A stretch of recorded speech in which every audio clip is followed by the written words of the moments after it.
하늘 우물 장옥관.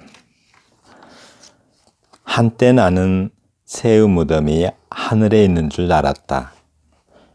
물고기의 무덤이 물속에 있고 풀무치가 풀숲에 제 무덤을 마련하는 것처럼 하늘에도 물행도 피는 오래된 돌우물이 있어 늙은 새들이 거기 다 깃들이는 줄 알았다. 피오름 깨무는 저 저녁의 장례, 운흥사 절마당, 늙은 3번 나무 두 그루, 눈썹 지우는 것 바라보며 생각하니 어떤 죄 많은 짐승 내 뒤꿈치 감옥에 숨어들어 차마 뱉어내지 못할 붉은 꽃숭어리 하늘북으로 두드리는 것일까. 하르르 하르르 귀 얇은 소리들이 자꾸 빠져들고 있다. 죽지 접은 나무들 얼굴을 가리는데 실뱀장어 초록별 물고 돌아드는 어스름 우물에 누가 또 두레박을 던져넣고 있다.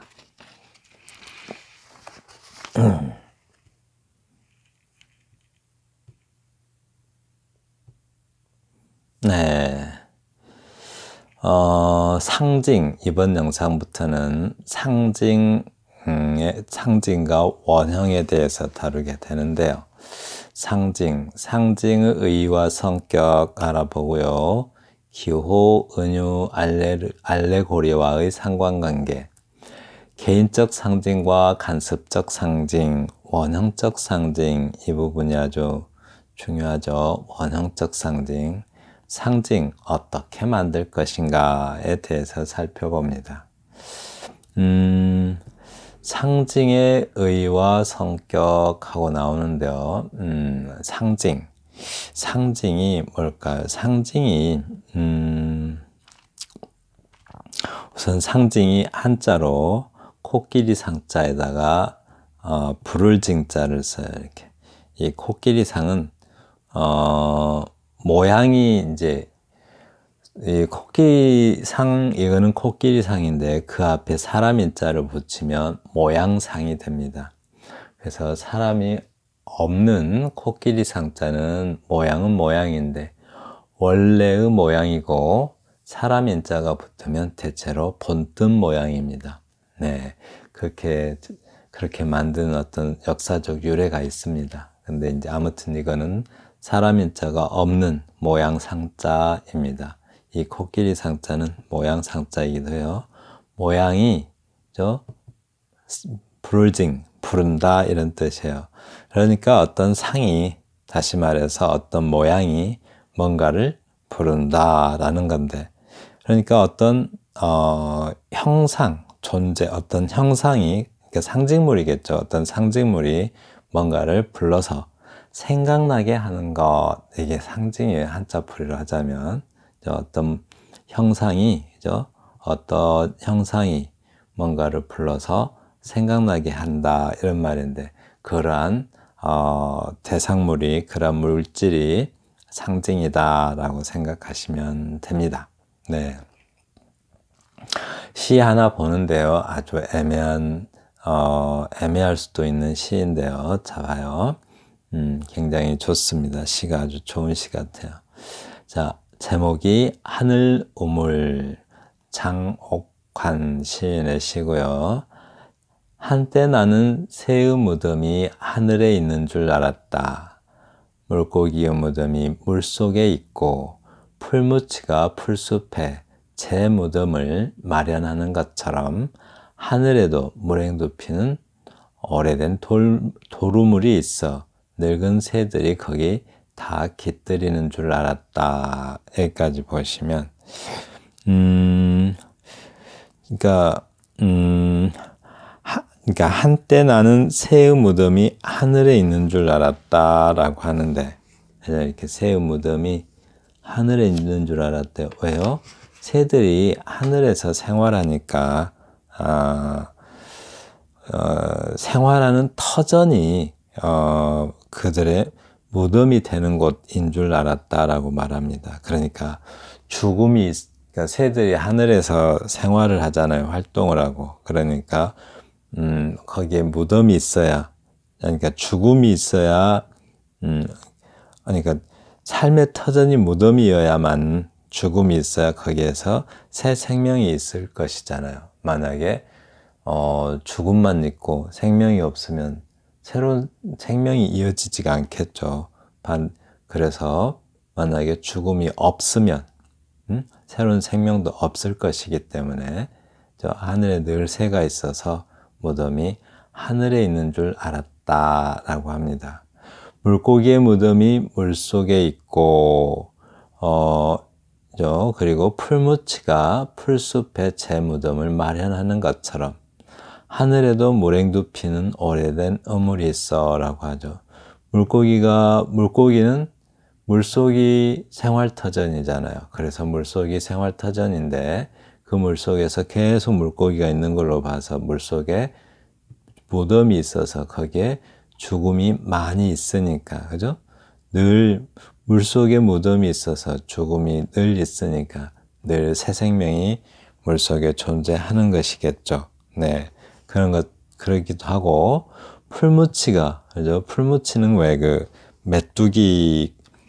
우리가 메뚜기라고 생각하는 것들, 대부분 풀무치죠. 메뚜기는 좀 달라요. 그러니까, 우리가 메뚜기라고 생각하는 건 대부분 풀무치고, 메뚜기는, 설명하기 아주 어렵습니다.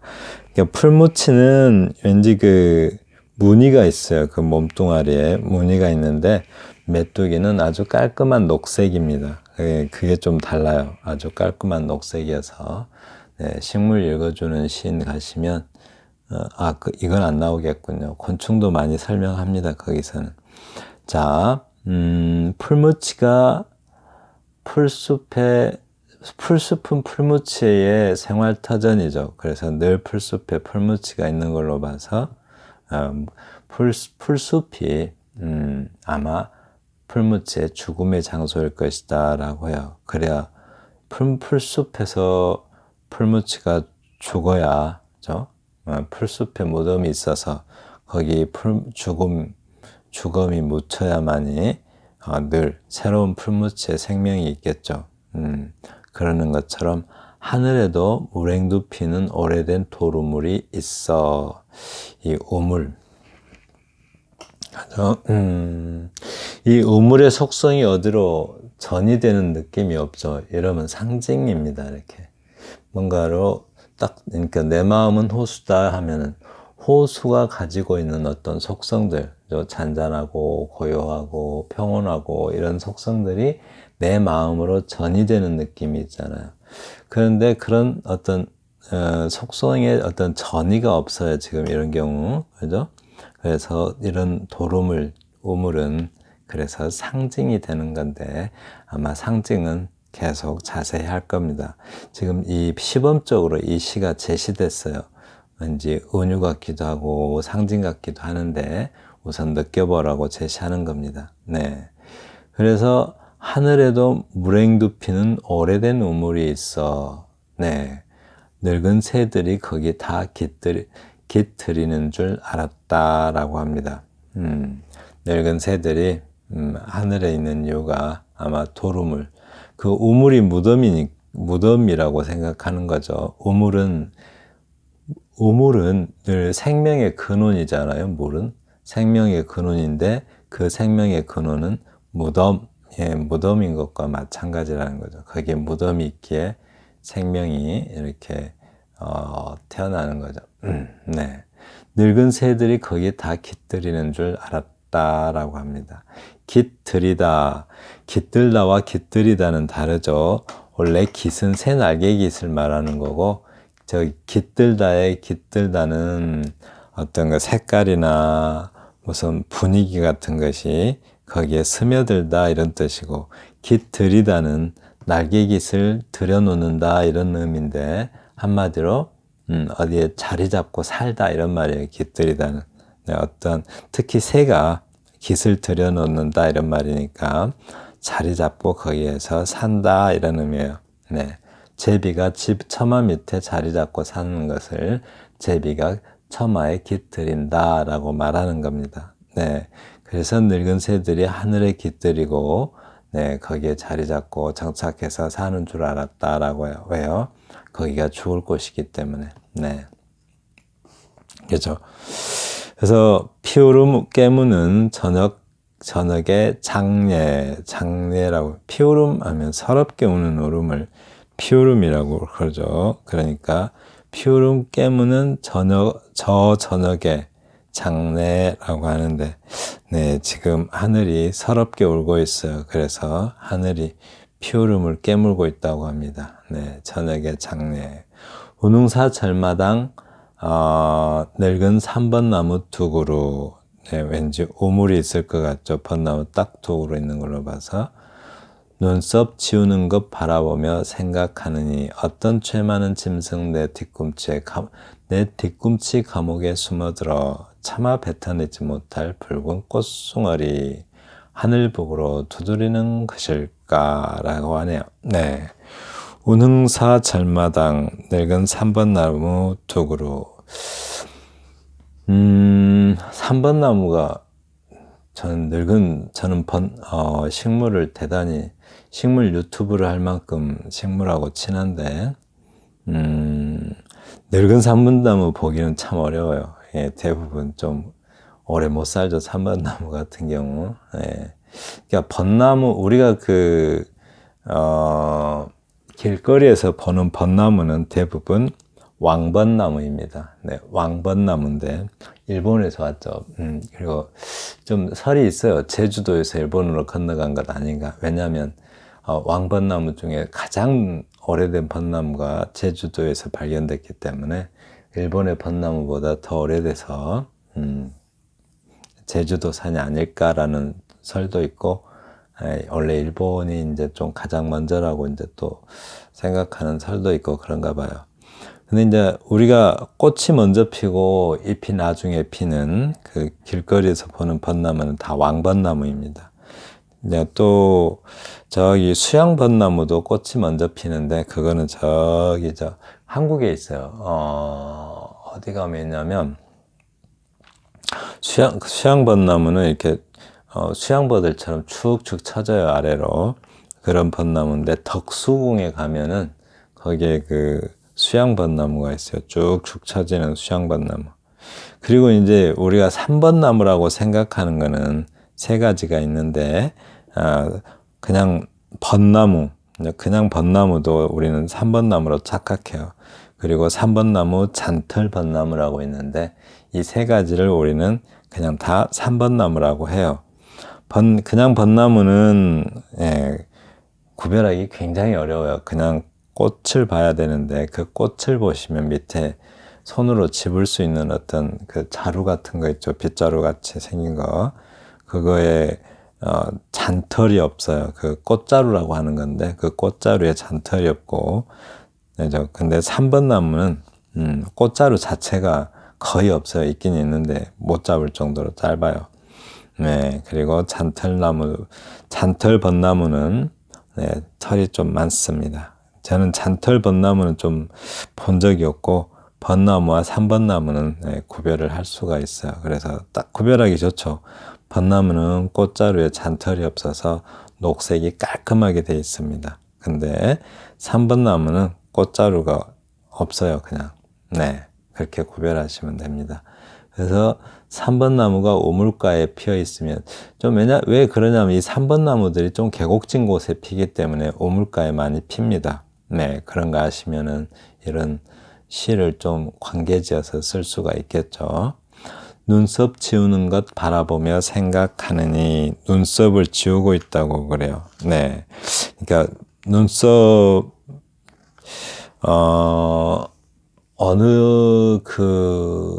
어떤 그림자의 가장자리가 3번 나무라도 좋고요. 우둠지라고 한번 생각해 봐요. 우둠지, 벚나무의 우둠지. 그 우둠지 두 그루에 어떤 그 실루엣을 생각해 보시면 가장 날이 어두워지면서 실루엣이 생기겠죠. 구체적으로 안 보이니까 그 실루엣의 두 우둔지가 이렇게 지워지고 있어요. 날이 어두워지니까. 네, 그 순간을 이렇게 표현한 것 같아요. 그래서 눈썹 지워지는 것 바라보며 생각하느니, 즉 날이 어두워질 때 그 벚나무의 모습을 보면서 생각하는데, 어떤 죄 많은 짐승 내 뒤꿈치 감옥에 숨어들어 라고 말합니다.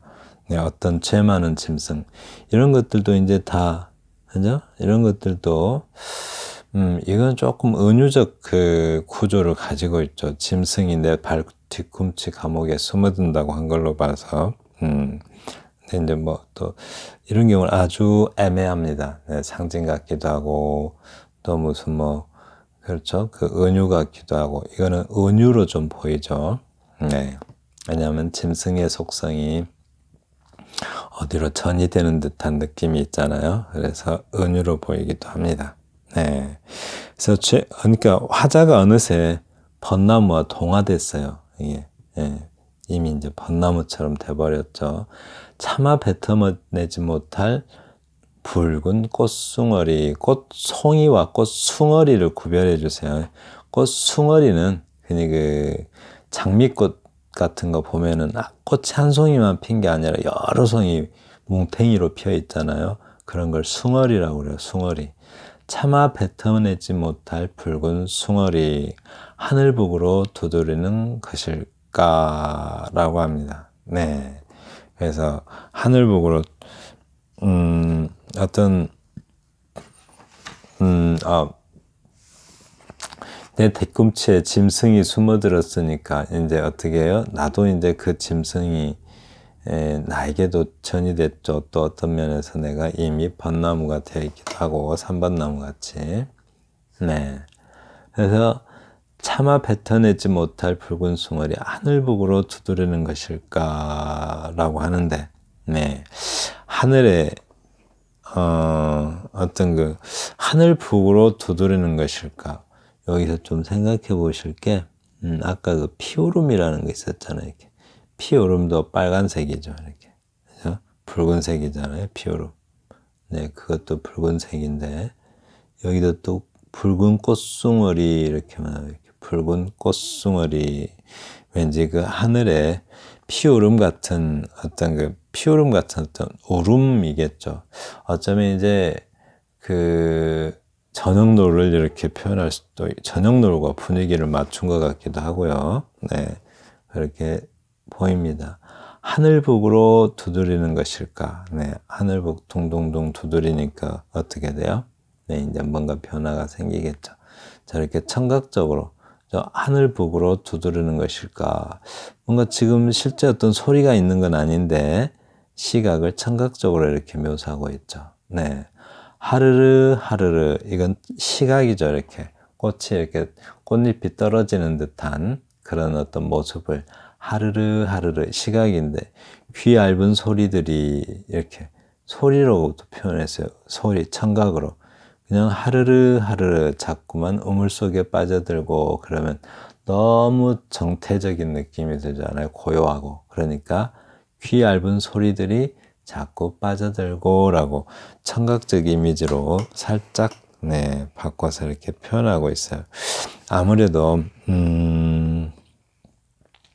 지금 우물은 무덤이기도 하잖아요. 그래서 그 우물은 어떤 그 새의 무덤이라고 생각하면 그 무덤에 꽃을 뿌리는 어떤 의식 같은, 꽃을 뿌리는 장례 의식처럼 네, 그렇게 표현하고 있어요. 이렇게. 근데 그게 귀 얇은 소리들이 자꾸 빠져든대요. 네, 무덤에 꽃 뿌리듯이 그렇게 지금 표현하고 있습니다.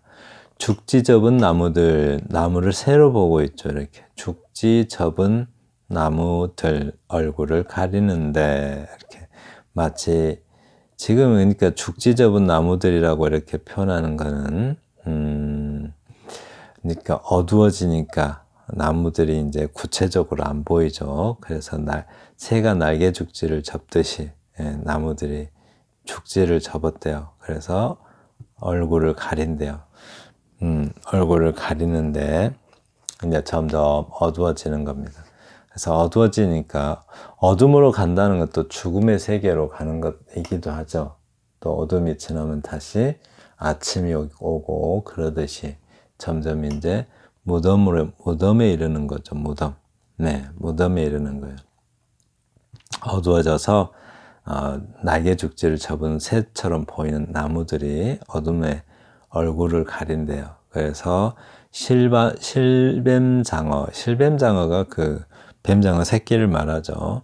실뱀장어 초록별 물고 돌아드는 어스름 우물에. 네, 실뱀장어가 활동하는 초저녁, 별이 뜨기 시작하는 그 초저녁인데, 실뱀장어가 물속에서 움직이면 네, 하늘의 별이 물속에 반사되기도 하고 그러겠죠. 아니면 실뱀장어가 빛을 반사해서 그렇게 보일 수도 있고요. 실뱀장어 초록별 물고, 초록별이요, 초록별. 네, 초록별이니까 어떤 뭔가 좀 생명이 느껴지는, 실뱀장어도 새끼니까 이제 살아나는 것들이잖아요. 이렇게 앞으로 살 일이 더 많은 애들이죠. 또 초록이니까 아직 청춘이고, 초록별을 물고 돌아드는 어스름 우물에, 여기 우물은 또 무덤이기도 하죠. 어스름이잖아요. 어스름 우물에, 죽음의 우물이고 또 그 죽음의 우물이면서 또 삶의 우물이기도 하죠. 왜냐하면 죽음이 있어야 삶이 있으니까 죽음의 우물이면서 삶의 우물이기도 해요. 근데 또 누가 두레박을 던져놓고 있다라고 합니다. 두레박. 두레박 아시죠? 그 두레우물이라고, 깊은 우물을 두레우물이라고 그래요. 그래서 두레박 가지고 물을 이렇게 건져 올리는 우물 있잖아요. 그런 것들을 두레우물이라고 하고, 박 있죠, 바가지로 이렇게 물을 탁 뜰 수 있는 얕은 우물 있죠. 바가지로 뜰 수 있는, 우리 그 관광지 같은 데 가면은 바가지로 물 떠먹잖아요. 그걸 박우물이라고 그래요. 그런 우물을 가리켜서 박우물, 아니면 줄에 매단 그 두레를 빠뜨려 가지고 줄로 건져 올리는 우물을 두레우물이라고 그래요. 이 두레우물이 대부분 저 위에 아까 도루물이 어디서 있었던 것 같은데, 예, 여기 있죠. 도루물. 두레우물이 대부분 돌로 쌓아서 만든 우물입니다. 그래서 이 도루물하고 끝에 가서 이렇게 두레박을 건져 올리고 있다, 이 말은 딱 맞아 떨어지죠. 그러니까 두레우물에 대해서 정확히 아는 분이죠. 이렇게. 네, 정확히 아는 분이라서 두레박을 던져 놓고 있다, 이 말은. 우물은 생명과 죽음의 상징인데, 또 누가 이렇게 우물에다가 두레우물을 넣고 있다는 것은, 그죠? 그러니까 누군가 생명을 건져 올리고 있는 거죠. 생명, 그죠? 죽음이 있는 곳에서 생명을 건져 올리고 있다라고 합니다. 어스름 우물이잖아요. 어떤 하루를 한 사리로 본다면 죽음에 이르는 시간이죠. 그 시간에 죽음이 있을 때 다시 생명을 건져 올린다라고 볼 수도 있을 것 같습니다. 네, 이렇게 이제 시가 은유와 어떤 상징으로 이렇게 많이 채워져 있으면 조금 이해하기가 좀 어려울 수도 있습니다. 그래서 상징을 많이 알면 어려운 시들을 잘 이해하시는데 많은 도움이 돼요. 그래서 특히 이제 이 영상부터 계속 다루겠지만 상징에 대해서 잘 알아두시는 것이 좋을 것 같습니다. 자, 위의 시에서 우물임과 동시에 우물을 넘어선 그 무엇, 아주 중요한 말입니다. 우물임과 동시에 우물을 넘어선 그 무엇, 우물 이면에 있는 어떤 것이죠. 우물 너머에 있는 것. 네, 그죠? 우리 우물을 보면서 그 우물 너머의 것을 생각해야 된다고 그랬죠. 그 내면에 있는 것. 딱 이것이라고 말할 수 없는 것, 이것이 바로 상징이다. 애매하게 아실 게 아니라 정확하게 아시는 게 좋겠죠. 네, 아까 한자풀이 좀 괜찮았어요. 한자풀이 하는 거. 딱. 그래서 그 우물은 비유가 아니라 상징이다 라고 합니다. 네. 상징은 상징은 보조관념임과 동시에 보조관념을 넘어서 그 무엇이다. 상징은 온관념이 없고 보조관념만 있죠. 내 마음은 호수다 이렇게 하면 내 마음이 온관념이고 호수가 보조관념이잖아요. 근데 그냥 뭐만 딸랑 있어요. 오물만 딸랑 있고 무엇이 오물이다 라고 하는 게 없어요. 오물이 상징하는 것만 있죠. 오물이 상징하는 것이 뭐예요? 그러니까 오물이 상징하는 바, 오물이 나타내는 바, 오물이 뜻하는 바, 이건 바로 삶과 죽음이었잖아요, 아까. 네, 그런데 무엇이 그런 오물이다라고는 안 했죠. 네, 그렇게 상징의 특징을 그렇게 기억해 두시면 됩니다. 상징은 뭐가 없어요? 원관념이 없다라고 생각하시면 돼요. 그러니까 예를 들어서 비둘기가 평화를 상징하면 비둘기는 그냥 보조관념이에요. 무엇이 비둘기다 이게 없어요. 그런데 평화가 그러니까 비둘기가 나타내는 바 그것은 평화죠. 이렇게 비둘기의 의미, 비둘기가 나타내는 바, 혹은 비둘기가 표상하는 바 그게 이제 평화예요. 내 마음은 호수다 할 때 호수는 평온함, 평온함을 또 적막함, 평온함을 나타내는 거잖아요. 이렇게 호수가. 근데 원관념은 내 마음이고 호수는 보조관념이죠. 그래서 상징은 원관념은 없고 보조관념만 있다. 그런데 그 보조관념, 여기서 오물이 보조관념이라면, 비둘기가 보조관념이라면 그 너머의 그 무엇, 네, 평화 또는 여기서는 삶과 죽음, 그 무엇이다라는 겁니다. 네. 상징의 사전적 의미는 추상적 개념이나 사물을 구체적인 사물로 나타냄. 예를 들어서 평화가 어떻게 생겼는지 잘 모르겠는데 그냥 비둘기로 그냥 대충 이렇게 나타내기도 하죠. 이렇게 나타내는 것. 구체적인 사물로. 이것을 상징이라고 하고 그렇게 나타낸 표지, 원래 이거 알식자이기도 하죠. 식도 되고 지도 되고 그래요. 표지, 표식, 그죠? 그렇게 나타낸 표식, 기호, 물건 따위를 상징이라고 한다. 이거는 이제 국어사전적 의미고요. 요례를 볼까요? symbol, 영어로 symbol이라고 하는데 sim이 이제 사인이란 뜻이에요. 사인이 의미하는 바가 마크나 토큰도 다 종합적으로 의미할 수가 있다라고 합니다. 네, 잠시만요.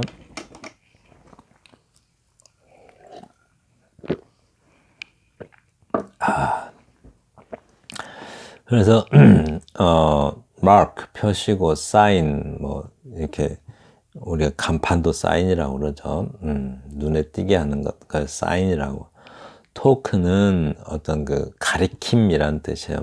뭔가를 가리킴 이런 뜻이고 원래 독일어였습니다. 그 의미로 그리스도인임을 그러니까 기독교인임을 임의 증표로서 던져두던 것에서 요래하였다라고 합니다. 네, 이렇게 증표로 던져줬죠. 심벌을. The Apostles' Creed 이건 아마 그 사도신경이라는 뜻인데 사도신경에 그런 내용이 나오나 봐요. 그래서 원래 그 sim이 with의 뜻이고 이게 with의 뜻이고 그다음에 throw 던지다가 ball의 뜻이에요. ball이 던지다고 sim이 with고 이렇게 sim이 with고 ball. 그런데 이제 그러니까 이거죠. throw 사람 with 물건 이렇게 생겼으면 사람에게 물건을 던져주다. 이거 바꾸어도 다 주다의 뜻이 돼요. 이런 구조를 취하고 있으면. 여기다가 만약에 공급하다 해서 provide 넣으면 어떻게 돼요? 사람에게 물건을 공급하다. 여기다가 또 fill, 채우다라는 단어를 넣으면 사람에게 물건을 채워주다 이런 뜻이고, 여기다 crowd 넣으면 좀 이상한가요? 사람에게 어떤 물건이 드글드글하게 만들다. 다 주다의 의미가 됩니다. 네. 그래서 이 심벌이 그런 의미에서 뭔가 어떤 내가 뭐입니다. 내가 기독교인입니다. 라는 증표로서 던져주던 것에서 유래되었다라고 해요.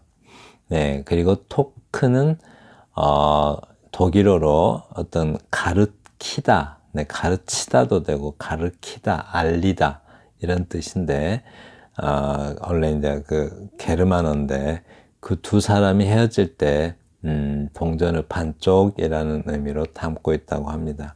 그래서 상징은 서로 다른 둘의 결합됨으로써 독립된 하나의 의미를 나타내는 언어 양식인 셈이다. 네. 이렇게 알아두시면 되고. 자꾸 이런 유래들을 알아두면 상징의 의미가 좀 더 친밀하게 다가들어요. 네. 친밀하게 다가옵니다. 어떤 것이 그 성질을 나타내는 기호와는 달리, 기호는 어떤 것이 그 성질을 나타낸다고 합니다. 그 성질을 나타내는 기호와는 달리 상징은 그것을 매개로 하여 다른 것을 알게 하는 작용을 가진 것으로서 인간에게만 부여된 고도의 정신작용이다. 상징, 아까 한자풀이하고 비슷하죠. 상징은 뭔가를 부른다고. 어떤 상이 뭔가를 불러내요. 이렇게 그 의미하는 바를 불러내서 생각나게 하는 것. 네, 그게 이제 상징이라고요. 그래서 상징은, 그 상징물을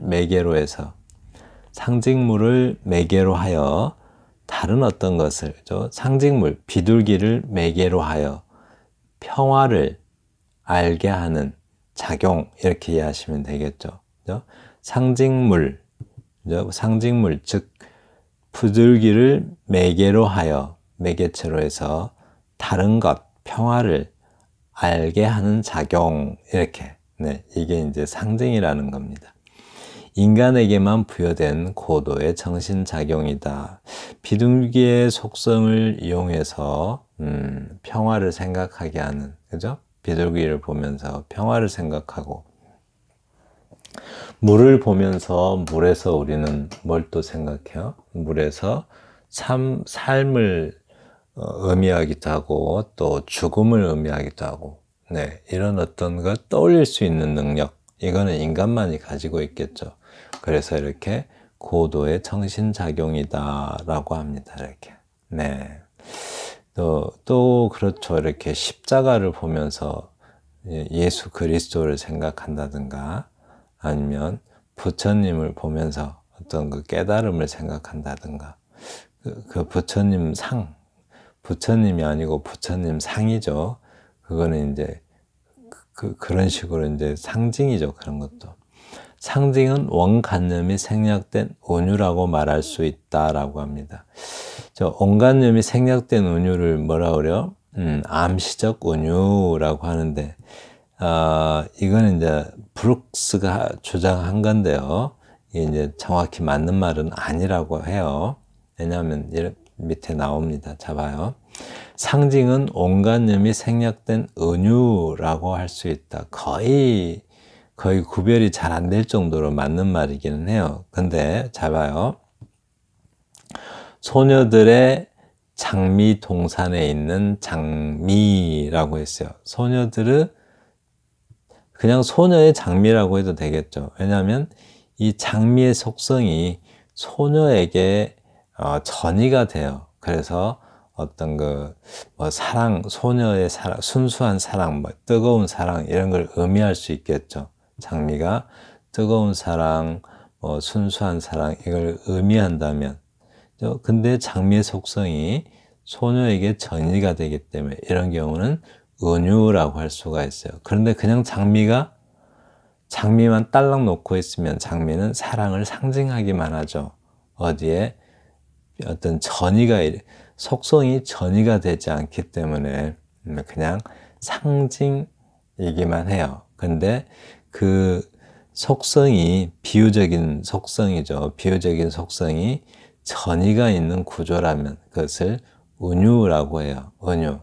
네. 그런데 이제 다른 어떤 대상이나 행동을 대신하면, 그래서 다른 무엇을 장미가 단지 사랑을 대신한다면 그것은 상징이라고요. 비둘기가 단지 평화를 대신한다면 그것은 은유가 아니고 상징이라고요. 이렇게 전이되는 어떤 구조를 띠고 있을 때, 그럴 때는 은유라고 하는데, 그 보조관념, 장미라는 보조관념이 원관념에 전이되는 구조가 없으면 그것은 그냥 상징이라고 합니다. 네, 그렇습니다. 자, 상징은 원관념이 생략된 은유라는 말에 대한 반론을 제기하고 있는데, 자 봐요. 풀이 눕는다, 바람보다 빨리 풀이 눕는다 라고 하는데, 이 경우는 상징이라는 거죠. 풀이 보조관념이 풀의 속성이 다른 무엇에 전이되지는 않죠. 그냥 풀은 뭐 대신 쓴 말이에요? 약자, 또 일반 백성, 또 민초들 대신 쓴 말이죠. 바람보다 더 빨리 눕는다라고 했을 때 바람도 어떤 바람의 속성이 어디로 전이되는 게 아니라 바람은 뭐 대신 쓴 말이죠. 뭐 대신 썼어요? 폭력, 권력, 좀 이런 것들을 대신 쓴 말이죠. 이렇게. 네, 그래서 이런 경우를 상징이라고 해요. 그런데 만약에 그러니까 이제 원관념이 생략된 보조관념이 상징이다라는 말이 여기는 통하는데, 문제는 이렇게 썼을 때라는 거죠. 이렇게 이제 원관념이 생략된 은유라는 말과 상징이란 말이 좀 어느 정도는 이제 통하는 구조를 가지고 있다라고 해요. 이 경우는. 근데 문제는 이런 거라는 거죠. 아침에는 4발로, 저녁에는 2발로, 저녁에는 3발로 걷는 것. 네, 이것이 어떤 그 원관념이 빠졌다고 해서 이것을 상징이라고 하지는 않는다. 그러니까 쉽게 말해서, 그러니까 이렇게 하는 것이 사람인 것은 아니죠.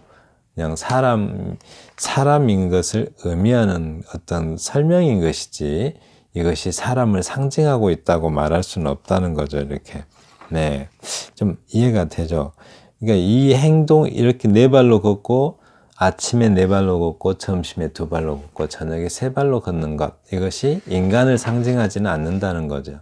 다만 이러한 것 중에 사람이 있는 것이죠. 네.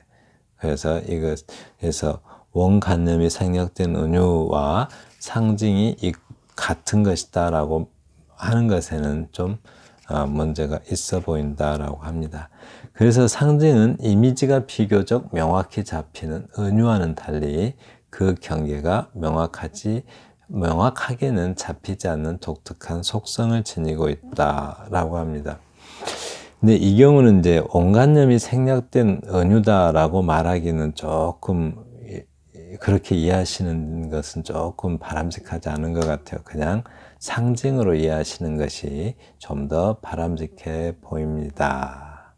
네, 지금까지 들어주셔서 감사합니다. 다음 영상에서는 상징의 기능과 성격에 대해서 다룹니다.